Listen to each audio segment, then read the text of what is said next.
Also, just staying on the story, I told you last night in Queensland how the COVID-19 rules were bent for the Premier, Anastasia Palaszczuk. She got the Pfizer vaccine that's normally restricted to those under 50. She's 51, supposedly because it might allow her to go to Tokyo for the Olympics. Let's go to Brisbane now, where I caught up with the Shadow Health Minister, Ros Bates, this afternoon. I started off by asking her whether the Hayter family had been treated unfairly. I think Queenslanders are quite rightly angered by this latest act of non-compassion by the Queensland government. This is a young couple. This is their first child, a little baby who was born 10 weeks premature. The couple have been in hotel quarantine for 12 days already, and they are fully vaccinated. I mean, as a nurse, my heart just goes out to this poor young couple. Everybody knows that skin on skin is really important with a newborn baby, and particularly for a little baby that is 10 weeks prem. Absolutely. They'll never get this time back. Now, this would be heartless, you would think, in any circumstances, because you could have taken precautions to allow the family to be together, but especially so when they're both fully vaccinated and they've tested negative twice as well while in quarantine. Well, exactly, and you know the baby was in utero.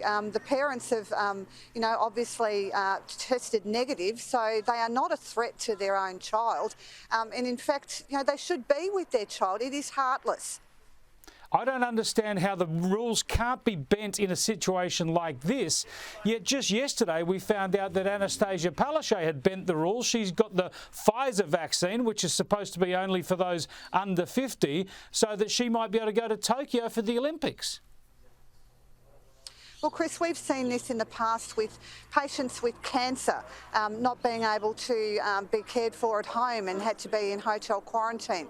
We've seen young girls in hazmat suits saying their farewells to their fathers who have passed away because they couldn't see them in the middle of COVID. I mean, this government has a track record for this, and I feel so sorry for that young couple. And with regard to Anastasia Palaszczuk, I mean, every other... Sorry? Yeah, go ahead. I was going to say, I want to get back onto Anastasia Palaszczuk. It's a double standard, isn't it? Because the rules were bent for her to have the Pfizer vaccine. Well, Anastasia Palaszczuk was the last leader in this country to actually have her vaccination. She could easily have had her vaccination months and months ago, and yet we're hearing now that the reason she didn't have her vaccine earlier is because the dog ate my homework.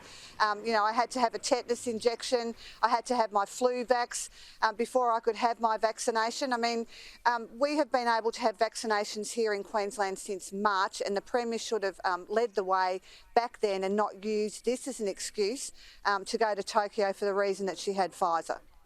Yeah, this sort of heartlessness we're seeing now is just a worry, isn't it? Do you think it's damaging Queensland's reputation? Look, I think people are concerned that even if they did have the best reason in the world to have an exemption from hotel quarantine, that really nobody in Queensland is getting that.